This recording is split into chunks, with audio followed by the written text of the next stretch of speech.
ಮತ್ತಷ್ಟು ಸುದ್ದಿಗಳನ್ನ ನೋಡ್ತಾ ಹೋಗೋಣ ರೌಂಡ್ ಅಪ್ನಲ್ಲಿ. ವಾಕಿಂಗ್ ಹೋಗ್ತಿದ್ದ ವೇಳೆ ಮಹಿಳೆಯ ಸರಕಿತ್ತು ದುಷ್ಕರ್ಮಿಗಳು ಪರಾರಿಯಾಗಿರುವ ಘಟನೆ ಬೆಂಗಳೂರಿನ ವಿಜಯನಗರದ ಹಂಪಿ ನಗರದಲ್ಲಿ ನಡೆದಿದೆ. ಬೆಳಗಿನ ಜಾವ ದ್ವಿಚಕ್ರ ವಾಹನದಲ್ಲಿ ಬಂದಿದ್ದ ಇಬ್ಬರು ದುಷ್ಕರ್ಮಿಗಳು ವಾಕಿಂಗ್ಗೆ ಹೋಗ್ತಿದ್ದ ಮಹಿಳೆಯ ಸರಕದ್ದು ಪರಾರಿಯಾಗಿದ್ದು ಘಟನೆಯ ದೃಶ್ಯ ಸಿಸಿಟಿವಿಯಲ್ಲಿ ಸೆರೆಯಾಗಿದೆ.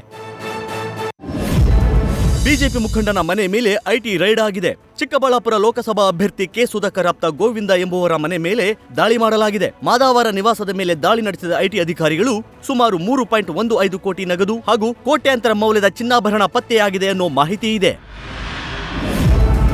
ನಾಳೆ ಮೊದಲ ಹಂತದ ಮತದಾನ ನಡೆಯಲಿದ್ದು ಚುನಾವಣಾ ಪ್ರಕ್ರಿಯೆಗೆ ಬೇಕಾದ ಎಲ್ಲಾ ಸಿದ್ಧತೆಗಳನ್ನು ಮಾಡಿಕೊಳ್ಳಲಾಗಿದೆ. ಇನ್ನು ಚುನಾವಣಾ ಪ್ರಕ್ರಿಯೆಗೆ ಸರ್ಕಾರಿ ಬಸ್ ಹಾಗೂ ಖಾಸಗಿ ವಾಹನಗಳ ಬಳಕೆ ಮಾಡಲಾಗುತ್ತಿದೆ. ಶಾಲೆಗಳಿಗೆ ರಜೆ ಇರೋ ಕಾರಣ ಬಹುತೇಕ ಖಾಸಗಿ ಶಾಲಾ ವಾಹನಗಳನ್ನು ಉಪಯೋಗಿಸಿಕೊಳ್ಳಲಾಗುತ್ತಿದೆ. ಈಗಾಗಲೇ ಸರ್ಕಾರಿ ಬಸ್ ಹಾಗೂ ಖಾಸಗಿ ವಾಹನ ಬಳಕೆಗೆ ಕಿಲೋಮೀಟರ್ ಲೆಕ್ಕದಲ್ಲಿ ಹಾಗೂ ದಿನದ ಲೆಕ್ಕದಲ್ಲಿ ಬಾಡಿಗೆ ದರ ನಿಗದಿ ಮಾಡಲಾಗಿದೆ. ಸದ್ಯ ಜಿಲ್ಲಾ ಚುನಾವಣಾಧಿಕಾರಿಗಳ ಕಚೇರಿಯತ್ತ ಸರ್ಕಾರಿ ಬಸ್ಗಳು ತೆರಳುತ್ತಿವೆ.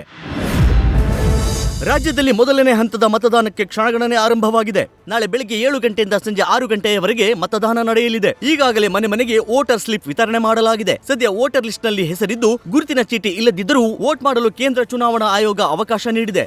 ಆಧಾರ್ ಕಾರ್ಡ್, ಬ್ಯಾಂಕ್ ಅಥವಾ ಅಂಚೆ ಕಚೇರಿಯ passbook, driving licence, PAN card ಸೇರಿದಂತೆ ಕೇಂದ್ರ ಚುನಾವಣಾ ಆಯೋಗ ನಿಗದಿಪಡಿಸಿರುವ ಯಾವುದೇ ದಾಖಲೆ ತೋರಿಸಿ ಮತದಾನ ಮಾಡಬಹುದಾಗಿದೆ.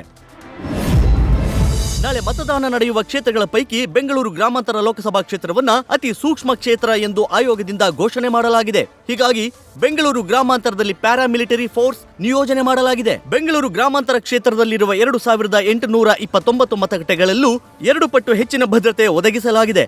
ಅದಲ್ಲದೆ ಕೇಂದ್ರದ ಅರಸೇನಾ ಪಡೆಯ 7 ತುಕಡಿಗಳು, ರಾಜ್ಯದ ಪೊಲೀಸ್ ಸಿಬ್ಬಂದಿ ಭದ್ರತೆಗೆ ನಿಯೋಜಿಸಲಾಗಿದೆ. ಅಪಾರ್ಟ್ಮೆಂಟ್ ನಿವಾಸಿಗಳಿಗೆ ಡಿಸಿಎಂ ಡಿಕೆ ಶಿವಕುಮಾರ್ ಆಮಿಷ ಒಡ್ಡಿದ್ದಾರೆಂಬ ಪ್ರಕರಣದಲ್ಲಿ ಹೈಕೋರ್ಟ್ ರಿಲೀಫ್ ಕೊಟ್ಟಿದೆ. ಡಿಕೆ ಶಿವಕುಮಾರ್ ವಿರುದ್ಧ ಬಲವಂತದ ಕ್ರಮ ಕೈಗೊಳ್ಳದಂತೆ ಹೈಕೋರ್ಟ್ ಸೂಚನೆ ಕೊಟ್ಟಿದೆ. ಚುನಾವಣೆ ಪ್ರಚಾರದ ಗುಣಮಟ್ಟ ಕುಸಿತಕ್ಕೆ ಹೈಕೋರ್ಟ್ ಕಳವಳ ವ್ಯಕ್ತಪಡಿಸಿದ್ದು, ಭಾಷಣದ ವೇಳೆ ಇದು ಪುನರಾವರ್ತನೆಯಾಗದಂತೆ ಎಚ್ಚರಿಸಿ ಡಿಕೆಶಿ ಪರ ಹಿರಿಯ ವಕೀಲ ಉದಯ್ ಹೊಳ್ಳರಿಗೆ ಕೋರ್ಟ್ ಸೂಚನೆ ಕೊಟ್ಟಿದೆ.